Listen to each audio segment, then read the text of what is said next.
Hi friends, আমি তনুশ্রীস কিচেনে সবাইকে স্বাগত। কেএফসি স্টাইলে চিকেন বার্গার তৈরি করে দেখাবো।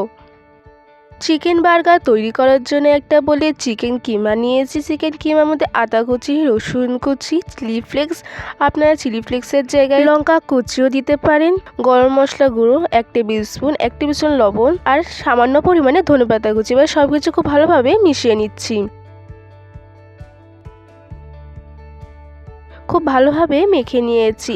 2 হাতের তালুতে তেল মাখিয়ে নিয়েছি। এবার এখান থেকে কিছুটা পরিমাণে চিকেন কিমা নিচ্ছি, নিয়ে গোল করে হাতের তালু দিয়ে চেপে দিচ্ছি। এইভাবে আরেকটা চিকেন প্যাটিও তৈরি করে দেখাচ্ছি।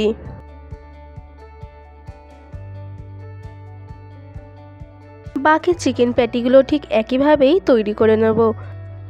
4টে চিকেন প্যাটি তৈরি হয়ে গেছে। ইন্ডাকশানে তাওয়া বসিয়ে দিয়েছি, তাওয়াতে তেল দিয়ে দিচ্ছি। তেলটা গরম হয়ে গেলে এক এক করে চিকেন প্যাটিগুলো দিয়ে দেব। তেল গরম হয়ে গেছে, বা তাওয়াতে এক এক করে চিকেন প্যাটিগুলো দিয়ে দিচ্ছি। একদিক ভাজা হয়ে গেলে অপর দিক উল্টে দেব।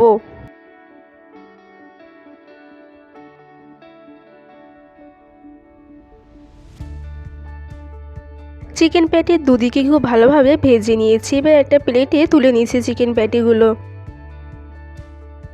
ওই একই তেলেই বার্গার বানগুলোকে সেঁকে নিচ্ছি। বার্গার বানগুলোকে খুব ভালোভাবে সেঁকে নিয়েছি, দেখতেই পাচ্ছেন। এবার বার্গার সস তৈরি করব। তার জন্য এখানে হোমমেড মেয়োনিজ নিয়েছি, 2 টেবিল স্পুন হোমমেড মেয়োনিজ নিচ্ছি, আর টমেটো সস আর চিলি ফ্লেক্স দিয়ে দিচ্ছি। দিয়ে সব কিছু খুব ভালোভাবে মিশিয়ে নিচ্ছি। বার্গার সসটা তৈরি হয়ে গেছে।